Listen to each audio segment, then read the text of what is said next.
Kanang kuan lang gudyo. Gusto niyo mag-inom taon niya. Mag-inom taon niya. Tabag jo eh. Inom taon niya. So ikaw magdala sa mga pagkaadugma. Kita lang duha nga to sa subagod. Ayun kung di sila pagpaiba na sila tiban.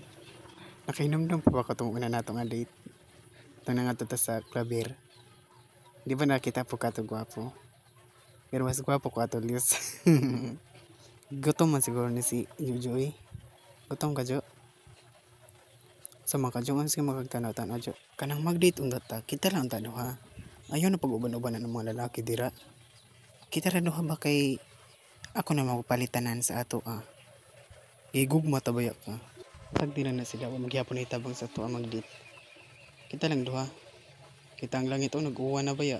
Okay lang ka Jo. Buang mga kay. May pagpag-date tayong tawagma. Ha?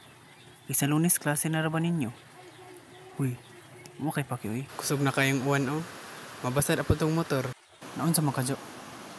Naon sa maka. Gihigog matabaya ka Jo. Tapos imara kong inaning Jo.